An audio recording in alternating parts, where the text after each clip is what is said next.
وَلَكِنَّ الْمُنَافِقِينَ لَا يَفْقَهُونَ، لیکن منافقین تو عقل رکھتے ہی نہیں. يَقُولُونَ لَئِن رَجَعْنَا إِلَى الْمَدِينَةِ، یہ کہتے ہیں کہ جب ہم مدینے واپس جائیں گے لَيُخْرِجَنَّ الْأَعَزُّ مِنْهَا الْأَذَلَّ، تو ہم میں سے جو عزت والے ہیں وہ ذلیلوں کو وہاں سے نکال دیں گے، یعنی کمزوروں کو. یہ عبداللہ ابن ابی نے یہ بات کی تھی ایک غزوے سے واپسی پہ. ایک انصار اور غریب مہاجر کا جھگڑا ہوا، اس کانٹیکسٹ میں بخاری میں حدیث موجود ہے. تو وہ اس مہاجر نے غصے میں اس انصار کو مارا، تو اب منافقین کو تو یہ موقع چاہیے تھے. انہوں نے کہا کہ جی وہ نسلی تعصب بھڑکانے کی کوشش کی. منافقین چونکہ مدینہ کے تھے اور انصار بھی مدینہ کے تھے، ان کا دیکھو نا ہماری بلی ہمیں میوں، ہمارے ٹکڑوں پہ پلنے والے، اور آج یہ حالت ہے یہ ہمیں مار رہے ہیں. تو اب ہم مدینہ جائیں گے نا تو ہم وہاں سے ان ذلیلوں کو باہر نکالیں گے. اب وہ ذلیل ان کو کہہ رہے تھے، نبی علیہ السلام کو، صحابہ کو. یہ تو کلمات کفر ہے. کہنے والا کون؟ عبداللہ ابن ابی. لیکن اوپر سے کلمہ پڑھا ہے اور آ رہے جہاد سے واپس ہیں.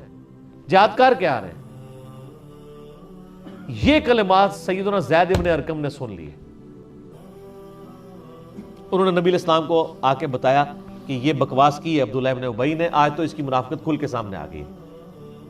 حضرت عمر فاروق رضی اللہ تعالیٰ نے کہا یا رسول اللہ اجازت دیں اس کا میں گلا کاٹ دوں.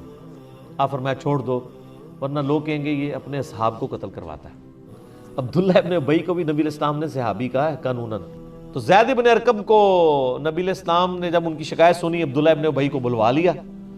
تو ظاہر منافقین تو آپ پڑھ چکے، انہوں نے جھوٹ ہی بولنا تھا. اس نے انکار کر دیا. اس نے کہا جی یہ لڑکا جھوٹ بول رہا ہے، منڈے نے جھوٹ مارا ہے، ایسی گل تو ہو سکتا ہے یا رسول اللہ سے کریے. تو آپ علیہ السلام نے پھر خاموشی اختیار کر لی. تو زید ابن ارقم کہتے ہیں مجھے بڑا دکھ ہوا اس بات کا کہ میں نے تو خود بات سنی ہوئی تھی، اور حتیٰ کہ یہ حالت ہوگی کہ صحابہ کرام میں بھی چیمہ گوئی شروع ہوگی کہ یہ جو ہے لڑکا ہے نا منڈا کھنڈا، یہ لڑائی کرواؤ سی کولوں ہی گال بنا کے. کیونکہ نبی علیہ السلام نے بہانہ جو قبول کر لیا اس کا. اب کوئی مطلب وہ ویڈیو ریکارڈنگ تو ہے نہیں تھی اور علم غیب تو ہے ہی نہیں تھا نا، وہ تو بعد میں پیدا ہوا ہے نا. سر علم غیب کے جو جعلی عقیدہ ہے جو بنایا ہوا ہے، ایک تو وہ ہے جو اللہ وحی کے ذریعے بتایا، وہ تو ٹھیک ہے. جو باقی بنایا ہوا ہے یہ تو بعد کی پیداوار ہے نا. ورنہ تو صحابہ کرام کہتے ہیں یا رسول اللہ آپ علم غیب ہے آپ خود ہی بتا دینا. تو پھر حضرت زید ابن ارقم اتنے پریشان ہوئے اور پھر اللہ سے دعائیں کر رہے ہیں کہ یا اللہ تو ہی اپنے نبی کو خبر دے دے. تو صحیح بخاری میں آتا ہے کہ یہ پھر آیات نازل ہوگی کہ انہوں نے یہ بات کی ہے. اور سیم وہ جملہ جو عبداللہ ابن ابی نے بولا تھا نا، تو وہ یہی بولا تھا لَإِن رَجَعْنَا إِلَى الْمَدِينَةِ لَيُخْرِجَنَّ الْأَعَزُّ مِنْهَا الْأَذَلَّ. پھر تو ظاہر قرآن بچنا تھا، لیکن نبی اسلام فرمایا چھوڑو درگزر کرو. ظاہری طور پہ تو کلمہ پڑھتے ہیں، لیکن زید ابن ارقم جو ہے نا ان کو ایک تسلی مل گئی کہ اللہ تعالیٰ نے ان کی گواہی دی ہے. سر قیامت تک جب یہ آیات پڑھی جائیں گی تو کس کا ذکر ہوگا؟ زید ابن ارقم کا. سابقون الاولون میں سے جن کا دار ارقم تھا، جس طرح ہماری اکیڈمی دار ارقم ہے. کیونکہ نبی علیہ السلام کو تو بیت اللہ شریف میں دعوت و تبلیغ کا کام نہیں کرنے دیتے تھے نا، وہ تو آپ نے گھر دار ارقم. اور یہ یعنی سینئر صحابہ میں سے ایک تو شروع میں مسلمان ہوئے اور آخر میں فوت ہونے والے مسلمانوں میں سے. غدیر خم کی حدیث بھی سر زید ابن ارقم نے روایت کی ہے، صحیح مسلم کی، قرآن اور اہل بیت.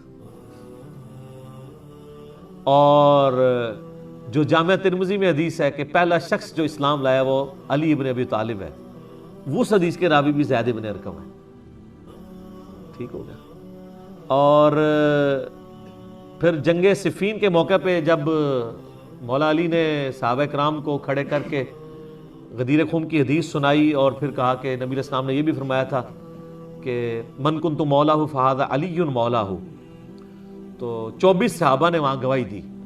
تو ایک بندہ کہتا ہے کہ میں وہاں سے اٹھا، اور وہ بندہ اٹھنے والا خود ابو طفیل عامر بن واصلہ صحابی تھے جو سب سے آخر میں فوت ہوئے 110 ہجری میں. تو ابو طفیل بن عامر بن واصلہ کہتے ہیں میں یعنی اٹھا. یہ میں نے سارے کربلا ریسرچ میں ڈالی ہوئی حدیث ہے، سنن نسائی الکبریٰ سے، مسند احمد سے، ابن ابی عاصم کی کتاب السنہ سے. تو کہتے ہیں جب میں نے حضرت علی کے بارے میں یہ سنا نا من کنت مولا فہذا علی مولا، تو غدیر خم پہ تو مطلب یہ موجود نہیں تھے ابو طفیل. تو کہتے ہیں میں وہاں سے اٹھا, میرے دل میں کچھ کلک تھا, تو میں نا زید ابن ارقم کے پاس آیا کہ آپ سینئر صحابی ہیں, آپ بتائیں کیا نبی علیہ السلام نے یہ فرمایا تھا؟ تو زید بن ارقم تو پہلے تیار بیٹھے ہوئے ہیں. ان کا مجھے چند باتیں یاد ہیں, ان میں سے یہی ہے کہ آپ علیہ السلام نے خم نامی گاؤں میں ہمیں اپنی وفات سے 1.5-2 مہینے پہلے خطبہ دیتے ہوئے کہا تھا, اپنے بعد 2 بھاری چیزیں چھوڑ کے جا رہا ہوں, ان میں سے پہلی چیز اللہ کی کتاب ہے, اس میں ہدایت ہے, اس میں نور ہے, اس کو پکڑو, اپنا تعلق اس کے ساتھ مضبوط کرو. اللہ کی کتاب اللہ کی رسی ہے, جو اسے پکڑے گا ہدایت پہ ہوگا, جو چھوڑ دے گا گمراہ ہو جائے گا. دوسری بھاری چیز میرے اہل بیت ہیں, اور میں تمہیں اللہ کا خوف دلاتا ہوں اہل بیت کے معاملے میں. 3 دفعہ فرمایا تھا. اور پھر آپ علیہ السلام نے مولا علی کا ہاتھ وہاں پہ پکڑ کے صحابہ میں یوں بلند کیا اور کہا, من کنت مولاه فہذا علی مولاه, جس کا مولا میں اس کا مولا علی. اے اللہ اس سے محبت رکھ جو علی سے محبت رکھے, اس سے دشمنی رکھ جو علی سے دشمنی رکھے. تو یہ ہے زید ابن ارقم. مزید کچھ عرض کر دیں زید ابن ارقم کے بارے میں. اسی حدیث کے کانٹیکسٹ میں نا جو میں بتا رہا ہوں, امام بخاری نا اسی سورت المنافقون کی آیت نمبر 8 جو ہم پڑھ رہے ہیں, اس کے کانٹیکسٹ میں یہ پوری حدیث لے کے آئے کہ زید ابن ارقم نے وہ عبداللہ ابن ابی کی بات سن لی تھی, نبی علیہ السلام کو بتایا تو عبداللہ ابن ابی نے جھوٹی قسم کھا لی, پھر آیات نازل ہوئی. پھر امام بخاری ساتھ ایک اور حدیث لے کے آئے ہیں, اس میں الفاظ ہیں کہ جب واقعہ ہررا ہوا, یعنی یزید نے چڑھائی کر کے مدینہ شریف کو پامال کیا, کئی صحابہ اور تابعین کو قتل کیا, ان کی عورتوں کے ساتھ برائی والا معاملہ ہوا جو کچھ, کیونکہ شہادت حسین علیہ السلام کے بعد اہل مدینہ نے یزید کی بیعت توڑ دی تھی کہ اب تو کوئی جواز ہی نہیں رہا کہ تم نے یعنی نواسہ رسول کو قتل کر دیا ہے, ان کے ساتھیوں کو, کہ ہم تمہیں امیر المومنین مانے. پھر یزید نے فوج بھیجی تاکہ اہل مدینہ کو دوبارہ بیعت میں وعدہ کیا جائے, نہیں تو ان کو قتل کیا جائے. اور وہی ہوا, وہ بیعت تو نہیں کی, تو اس نے مدینہ 3 دن کے لیے حلال کیا اپنی فوجوں پہ, انہوں نے جس طرح ظلم کیا, واقعہ ہررا.